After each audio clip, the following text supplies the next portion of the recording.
Hello viewers, अस्सलाम वालेकुम। मैं हूं ताहिरा रुबाब और जैसे आज हमने डिसाइड किया हुआ था कि हम डिस्कस करेंगे कि डिप्रेशन जो है वो हमारी फैमिलीज़ में किस तरह से प्रोडक्टिविटी को कम करता है, इसके ऊपर आज हम बात करने वाले हैं। और हमारे इस सेशन में आप मुझसे क्वेश्चंस पूछ सकेंगे। एंड पे थोड़ा सा मैं इंट्रोडक्शन दे दूँगी कुछ चीज़ों का, बेसिक इन्फॉर्मेशन जो होती है वो, और क्या क्या पॉसिबिलिटीज़ जो हैं वो हो सकती हैं ट्रीटमेंट के अराउंड, लोग किस तरह से चीज़ों को बेहतर कर सकते हैं, इसके ऊपर हम बात करेंगे। आप लोग क्वेश्चन आंसर कर सकते हैं एट द एंड। और हमारा ये सेशन जो है वो ऑलमोस्ट 30 मिनट्स का मैक्सिमम जो है, हम इसको 30 मिनट्स तक जो है वो लेके जा सकेंगे। डिप्रेशन के बारे में सबसे पहले बात करते हैं कि डिप्रेशन जैसे नाम से ही इसके जाहिर है कि ये डिप से है, DEP, डिप करना। यानी डिप्रेशन में अक्सर लोग जो हैं वो यूजुअली अपनी लाइफ के बाकी सारे मामलात में जो है वो डिप करते हैं। और जब वो डिप करते हैं तो सारे मामला जो हैं लाइफ के वो ख़राब होना शुरू हो जाते हैं, यानी वो नीचे चले जाते हैं, ख़राब हो जाते हैं, डाउन होना शुरू हो जाते हैं।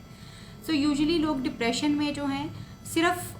सैडनेस जो है वो एक्सपीरियंस नहीं कर रहे होते, बल्कि लोग इसमें विड्रॉल जो है बहुत ज़्यादा, लाइफ से विड्रॉल उनका बहुत ज़्यादा हमें नज़र आ रहा होता है। यानी वो ज़िंदगी को उस तरह से एंजॉय नहीं कर पा रहे होते जिस तरह से वो पहले एंजॉय करते थे। लाइफ की तरफ उनका इंटरेस्ट जो है वो उतना ज़्यादा नहीं होता जितना पहले उनका ज़्यादा होता था। इसी तरह से हम देखते हैं कि यूजुअली लोगों के रूम्स हमें नज़र आते हैं कि वो बहुत ज़्यादा मेसी हैं, पहले की तरह वो उतने जो हैं वो साफ़ सुथरे नहीं होते, या वो चीज़ों को उस तरह से नहीं मैनेज कर पाते जिस तरह से कि वो पहले मैनेज कर रहे होते थे। इसी तरह से लोग जो हैं ज़िंदगी को नेगेटिव लेना शुरू हो जाते हैं, like they just don't want to live, यानी नहीं दिल कर रहा उनका ज़िंदा रहने को, या कुछ भी करने को उनका जो है वो दिल नहीं कर रहा होता। इसी तरह से समटाइम्स ऐसा भी होता है कि कुछ केसेस में लोगों को जो है वो सुसाइडल थॉट्स बहुत ज़्यादा आना शुरू हो जाते हैं, और कुछ लोग हम देखते हैं कि वो सुसाइड की तरफ चले जाते हैं। ये तो वो मेजर चीज़ें हैं जो हमें यूजुअली लोगों में नज़र आती हैं और लोग इसको एक्सपीरियंस करते हैं। मगर ये बहुत छोटे लेवल के ऊपर भी, बहुत माइनर से सिम्टम्स भी हमें बहुत सारे लोगों में साल हर साल जो है वो नज़र आते हैं, और वो उसी में रह रहे होते हैं और उसी तरह से चलते जाते हैं। डिप्रेशन को फैमिलीज़ में आइडेंटिफाई करना, अपने साथ रहने वाले लोगों में आइडेंटिफाई करना एक बहुत ही ज़्यादा चैलेंजिंग चीज़ जो है वो होता है। बड़ा डिफ़िकल्ट सी एक चीज़ है कि लोग इसको आइडेंटिफाई कर पाएँ, क्योंकि यूजुअली लोग जो है इसको डिप्रेशन के बजाय ये समझते हैं कि लोग जो हैं वो इर्रेस्पॉन्सिबल हो गए हैं, उनका इंटरेस्ट जो है चीज़ों में ख़त्म हो गया, इसलिए वो अपने कामों को उस तरह से इंथ्यूजियास्टिकली या पुरजोश होकर करना नहीं चाहते। ना सिर्फ इंसान की अपनी प्रोडक्टिविटी जो है इसकी वजह से ख़राब होती है, बल्कि इसकी वजह से इंसान की जो अपनी फाइनेंशियल जो सर्कमस्टेंसेस होते हैं वो भी ख़राब हो सकते हैं, सोशल लाइफ भी ख़राब होती है, और उसके साथ साथ जो इसके मैरिटल लाइफ जो है उसके भी ऊपर भी बहुत ज़्यादा इसके नेगेटिव इफ़ेक्ट्स जो हैं वो पड़ना शुरू हो जाते हैं। फैमिली जो है, क्योंकि किसी भी एक ऐसे इंसान के साथ रहना जो कि मेंटली जो है डिस्टर्ब हुआ है, या उसको मेंटल हेल्थ इश्यूज़ जो हैं वो आ रहे हैं, वो आसान नहीं होता किसी भी इंसान के लिए,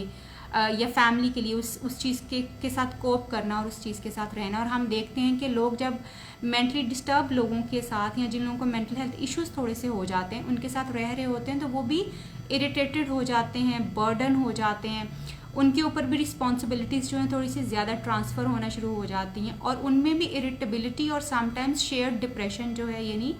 एक ऐसे इंसान के साथ रहते रहते जिसको डिप्रेशन हुआ है, उसके साथ रहते रहते उसको भी डिप्रेशन का जो है वो सिम्टम्स आना शुरू हो जाते हैं। बहुत सारे टाइम पे ये देखा गया है कि वो बच्चे जिनके पेरेंट्स जो हैं, दोनों पेरेंट्स जो होते हैं वो डिप्रेशन का शिकार होते हैं, या एक पेरेंट जो है वो डिप्रेशन का शिकार होता है, तो वो बच्चे निगलेक्ट होना शुरू हो जाते हैं, और अपने उस निगलेक्ट की वजह से ऑफ कोर्स वो भी लोनलीनेस का शिकार होना शुरू हो जाते हैं, और लेटर इन स्टेज कहीं ना किसी एक स्टेज के ऊपर जाके उनमें भी डिप्रेशन जो है वो डेवलप हो सकता है और वो एक्सपीरियंस कर सकते हैं। डिप्रेशन एक ऐसा मेंटल हेल्थ प्रॉब्लम है जो कि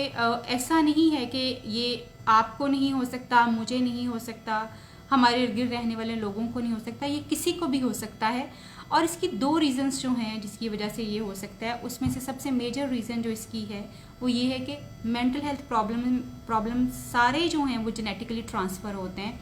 मगर उनमें से मेनली जो डिप्रेशन है ख़ास तौर पे, ये भी जेनेटिकली ट्रांसफ़र्ड जो होता है, यानी ये एक नस्ल से दूसरी नस्ल में ट्रांसफ़र होने वाला एक ऐसा मेंटल हेल्थ प्रॉब्लम है जो कि अगली नस्ल में ट्रांसफ़र हो जाता है।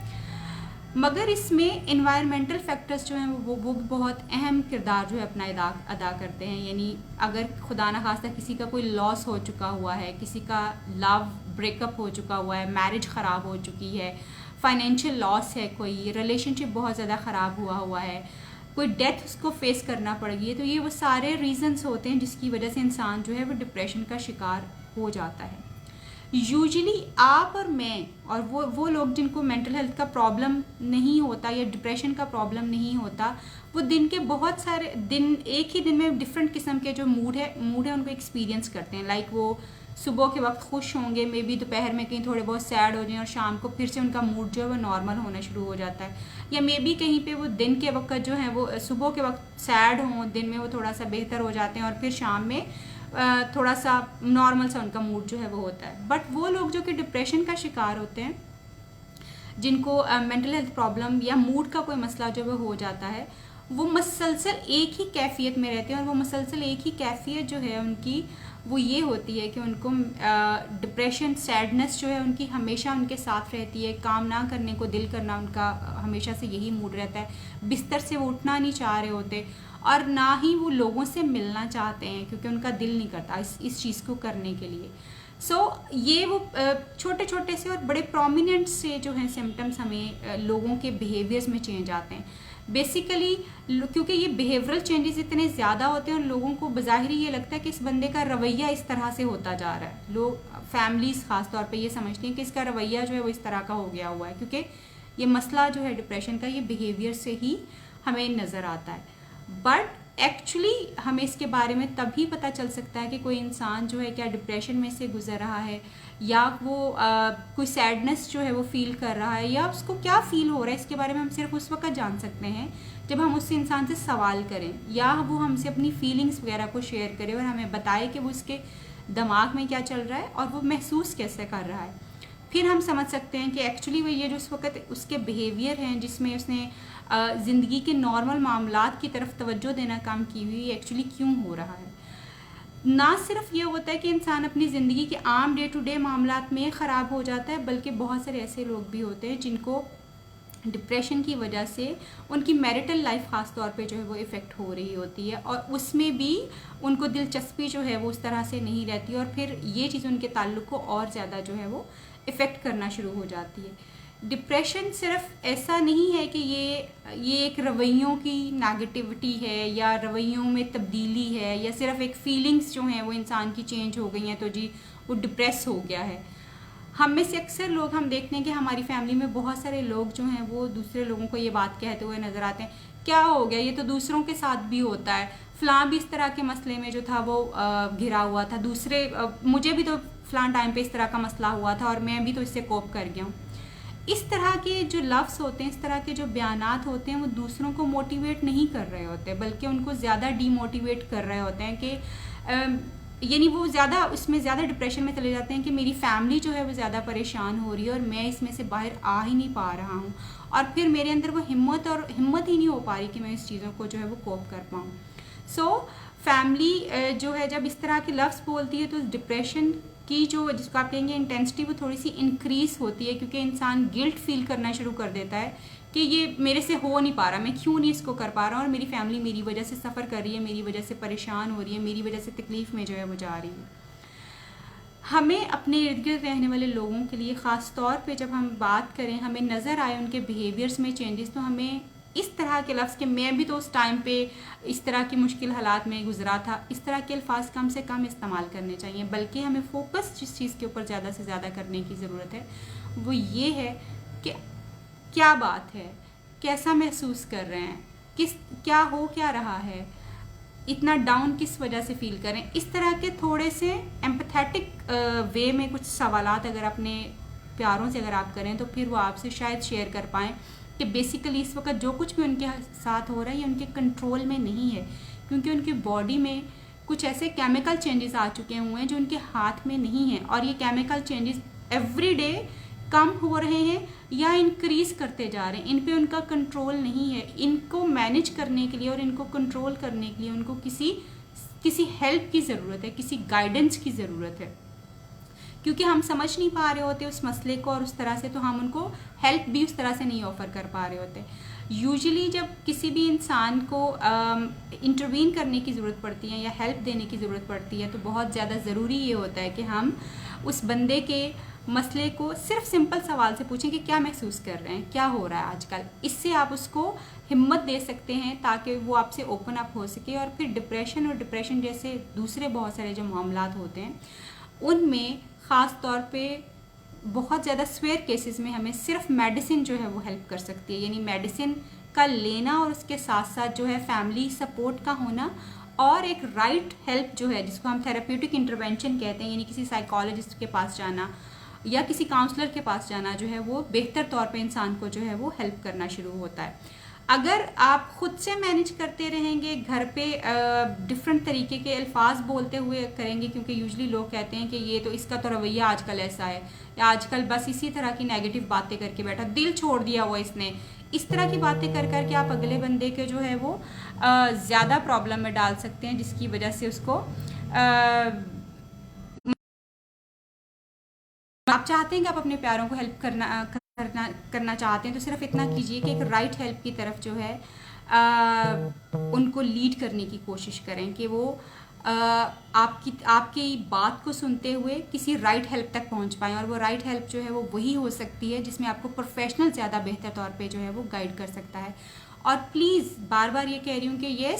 ये सिर्फ रवैयों की ख़राबी नहीं है, डिप्रेशन सिर्फ रवैयों की ख़राबी नहीं है, ये जिस्म में पैदा होने वाली बहुत सारे ऐसे केमिकल्स का इम्बैलेंस है जिसकी वजह से इंसान जो है वो डिप्रेशन जैसे मसाइल का शिकार हो जाता है। और इसमें से निकलने के लिए उसको दवाई के साथ साथ फैमिली की हेल्प की ज़रूरत है और उसके साथ साथ उसको राइट हेल्प की ज़रूरत है। यस, आपको अगर कहीं नज़र आता है कि आपके प्यारों में कुछ ऐसे लोग हैं जिनको बहुत स्वेयर किस्म का डिप्रेशन नहीं है, पिछले कुछ चंद दिनों में वो इस तरह की चीज़ों में आए हैं, तो तब आप ये ज़रूर कर सकते हैं कि आप थोड़ा सा पुश लगा के उनको अपने साथ जो है उनकी डे एक्टिविटीज़ में शामिल करके अपने साथ अपने थोड़ा सा धक्का दें कि अच्छा चलो आओ बाहर चलते हैं, चलो आओ बैठ के बात करते हैं, चलो आओ मूवी देखते हैं, अच्छा चलो एक्सरसाइज करते हैं। सो थोड़ा सा अगर आप पुश लगाएंगे तो उस सूरत में भी वो उस डिप्रेशन की कैफियत से ज़्यादा जल्दी बाहर जो है वो आ सकते हैं। मगर अकेला डिप्रेशन को डिफीट करना और इससे लड़ना जो है ये बहुत बहुत मुश्किल है। अगर फैमिली एफर्ट होगी तो फिर बहुत इजीली जो है आप इससे बाहर निकल सकते हैं। यस, डिप्रेशन को हम मैनेज कर सकते हैं और बहुत अच्छे तरीके से इसको मैनेज किया जा सकता है। इसको इतना अच्छा मैनेज किया जा सकता है कि इंसान डिप्रेशन से कम्प्लीटली बाहर आ जाए, but with the right help. ये नहीं होगा कि हम जो है सिर्फ अपनी बातों में ही कहेंगे ये बातें हमसे सुनता रहे या हमसे करता रहे, तो हम या इसको हम टॉन्ट मारते रहें कि यार क्या कर रहे हो, हिम्मत नहीं पकड़ रहे हो, देखो जवान बंदे हो, तुमने क्या हिम्मत छोड़ दी हुई। इस तरह के अल्फाज कभी भी उस इंसान को हेल्प नहीं कर सकते। अगर आप इसको राइट हेल्प करना चाहते हैं तो उससे बैठ के बातचीत कीजिए और सिर्फ सिंपल सवाल और ओपन एंडेड सवाल पूछने की कोशिश कीजिए। क्या हो रहा है, क्या महसूस कर रहे हो, अच्छा दिल क्यों घबरा रहा है, रोना क्यों बार बार आ रहा है, क्या चीज़ें याद आ रही हैं। इस तरह के सिंपल सवाल आप कर पाएंगे तो फिर आप उसको हेल्प ज़रूर कर सकते हैं। मगर अगर आप चाहते हैं कि वो ज़्यादा डिप्रेशन में चला जाए तो फिर आप उनसे जिस तरह से पहले से ही हम सवाल करते हैं कि जी हिम्मत पकड़ो, यस हिम्मत पकड़नी होती है मगर उसके कंट्रोल में ये चीज़ नहीं है, इसलिए वो हिम्मत नहीं पकड़ सकता। और जैसे वो लोग जो कि जिनके घरों में कोई ना कोई ऐसा इंसान है जिसको डिप्रेशन का मसला है, वो लोग भी अपनी मेंटल हेल्थ के ऊपर एक ख़ास तौर पे एक चेक रखें, क्योंकि जब आप एक ऐसे इन्वायरमेंट में रह रहे होते हैं जहाँ पे मेंटल हेल्थ प्रॉब्लम फेस करने वाले कुछ लोग रह रहे हैं, तो फैमिली को भी इक्वली हेल्प की ज़रूरत होती है, क्योंकि वो भी बर्डनाइज हो जाते हैं उस प्रेशर के साथ डील करते करते। इरिटेबिलिटी उनके जो है मूड में आ सकती है, गिल्ट आ सकता है कि वो अपने मरीज़ को या अपने घर में रहने वाले इस फर्द को उस तरह से हेल्प नहीं कर पा रहे जिस तरह से कि उसको हेल्प करने की ज़रूरत है। सो बहुत ज़रूरी ये है कि हम अपने प्यारों को जब भी कोशिश हम ये करें कि हम अपने प्यारों को हेल्प करने के लिए ना सिर्फ उनकी मेंटल हेल्थ का ख्याल रखें और उसके साथ साथ अपनी मेंटल हेल्थ को भी हम मॉनिटर करते रहें, ताकि किसी भी एक टाइम और स्टेज के ऊपर जाके हम इस मेंटल हेल्थ का शिकार ना हो जाए। क्योंकि डिप्रेशन के मरीज़ों को डील करते वक्त किसी ना किसी एक स्टेज के ऊपर फैमिली में से कोई और दूसरा मेंबर जो कि करीबी तौर पे मरीज़ का ख्याल रख रहा होता है, वो भी डिप्रेशन के सिम्टम्स एक्सपीरियंस कर सकता है और करता है। This was all for today.